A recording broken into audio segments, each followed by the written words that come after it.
Last Monday's Christmas Eve service was epic. There were beautiful people with beautiful music. We were blessed to hear wonderful soloists performed by very musically talented individuals. A round of applause and cheers filled up the sanctuary after each of them. And then there was this angelic moment when we were lighting up the candle to Silent Night, noticing the colorful lights on the ceiling when all the lights were turned off. And then that gentle energy was brightened up with the singing of the Joy to the World at the end. As we went out, we were greeting each other with Merry Christmases. Merry Christmases. And there was no holding back of any joy. It was pure joy. An evening filled with great, joyful energy. And it felt so good. It felt so good. And then, after the service, when there were only a few people left in the building, there I was in this sanctuary packing my things, my guitar.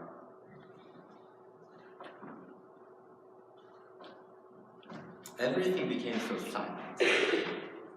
Everything became so silent. Perhaps it was a contrast to all the things that was happening just 20 minutes ago. It wasn't necessarily anything negative or empty, but it was more of a realization of life is still going on at this very moment. I'm still breathing at this very moment. I think it comes down to what we remember versus what we don't remember. What we remember versus what we don't remember. We, either with intention or without, constantly do that as we live our everyday lives. So if we think of something as a moment that is worthwhile to capture, we take a note about it, and I do this constantly, especially as a preacher. Like if I have an insight from an event with our child or children, I try to write it down so that I don't forget. So in that case, I'm intentionally choosing what to remember, right? We all have those moments that we want to take a photo of. We video them so we can relive that memory later on. We post those ones up to share with others, right? Like the beautiful image of candlelight filling up the sanctuary on the night of Christmas Eve. Like the amazing songs, the music of our soloists that night. Today's gospel text tells us all we know about Jesus as a child. That this is all we know. From the time when the wise men visit the baby Jesus, who is probably a few weeks old, only a few weeks old, to the time when Jesus is 30 years old, adult, beginning his ministry. Today's scripture reading is the only thing we know about Jesus. So after Mary and Joseph take their infant to the temple for dedication, we have one little story about Mary and Joseph taking the boy Jesus to the Passover festival in Jerusalem, and the next chapter begins with John the Baptist preaching in the wilderness. That's how it goes. During those silent years in between, Jesus grows up. As if in a split second, he jumps from age 12 to age 30. Right? And yes, of course, we can read this passage digging into the importance of why this particular story is the only story that we know about Jesus. Perhaps the significance of the meaning of temple, the theological meaning of temple, where this is all taking place, and what's the importance in the Gospel of Luke. Perhaps we can talk about the contrast between Mary and Joseph's anxiety versus the peaceful and confident nature of child Jesus. But as we conclude our worship series, Living in Between, and if today's story is what we remember about Jesus. Today I'm wondering more about what are we not remembering? What are we not remembering? What went on during that time when Jesus grew up? What lies behind that brief description in our scripture which says, the child grew and became strong? A few words, a lot of years. Let's think about what these 30 years really could mean. We Christians believe that Almighty God lived among us in human form, and it's a big deal for us, right? And these are the years when God, as one of us, playing tag in the street corners of Nazareth. These are the years when Jesus could have complained to Mother Mary about the evening meal, or running so hard that he runs out of breath. Can we imagine Jesus falling and skinning his knee, or tearing up when his girlfriend broke up with him? We imagine that what those silent years might have looked like. Let's think about God as one of us, needing everything that we have needed. Like a mother to dress him and bathe him and put him to bed as a toddler, right? Sleepless nights. A mother out of love who urged him to eat more vegetables and less sugar when his eyes were open to the world of sweets. That mother reminded him to stay hydrated in the heat and to wear a hat when winter comes. Can you see God as one of us, living with a human father? A father who scolded him when he stayed behind to teach in the temple. A father who taught him the skills of craftsmen, cutting woods and building furniture. Can you imagine him grieving at his father's death and then being exhausted running the business by himself to support the family from the young age? All of this imagination. And many more everyday, ordinary experiences slowly unfolded during that 30 silent years of Jesus Christ. And our imagination for those 30 historic years is important because those silent years have much to say about how God works. This is how God works. By embracing and making holy every moment of ordinary and everyday life. Those silent years say that God, incarnated in Jesus, spends the majority of time on earth finding out what it's like to be an ordinary human being. God spending 30 years to do that.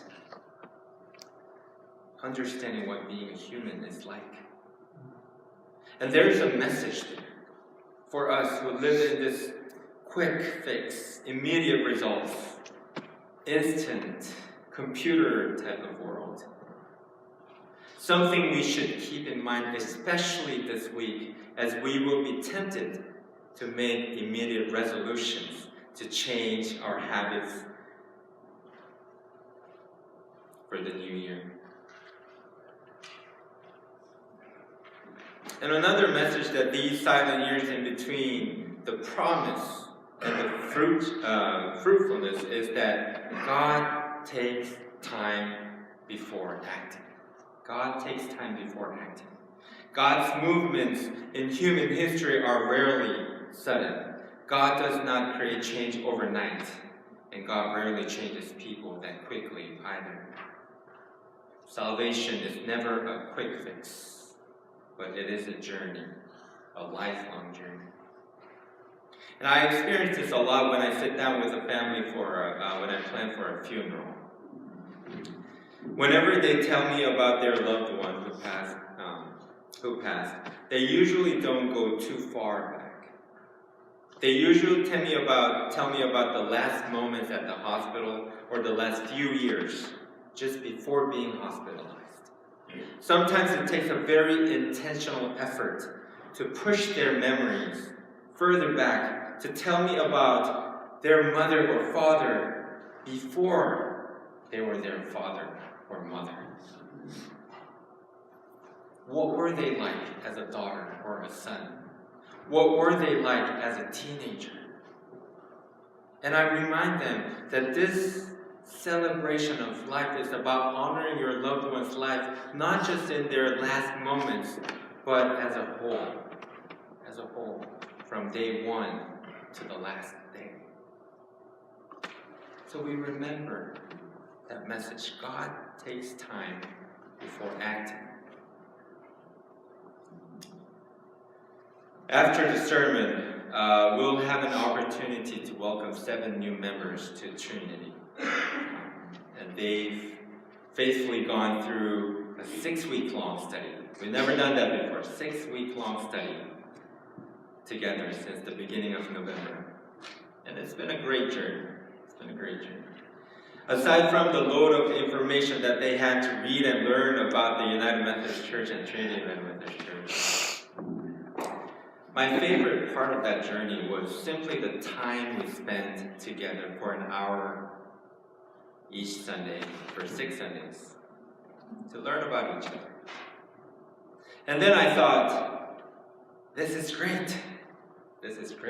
These are great stories. So I asked them to do something crazy. And it was to write about themselves, their lives, in less than 150 words. And that's what's in your bulletin today. Even though I gave them some guidelines to what to share in those 150 words, but writing about one's life in 150 words is not an easy thing to do, right? Because it's about us intentionally choosing what we want others to know about us, right? It's not easy. And I would like to encourage you to read these stories about them. Keep each of them close to your hearts when you pray for their journey from now on. But the best part about these baptism and memberships is that this is just the beginning. These are the moments that get recorded. These are the moments that will have certificates and photos afterwards. But as a body of Christ, our important work follows after today. And that work is to pay attention to the silent ears in each other's lives. Those silent ears that didn't make the 150 words limit. To pay attention to not just the highlights of each other's lives, but to pay attention to the every ordinary moments. That is to pay attention to how God continuously works throughout this journey.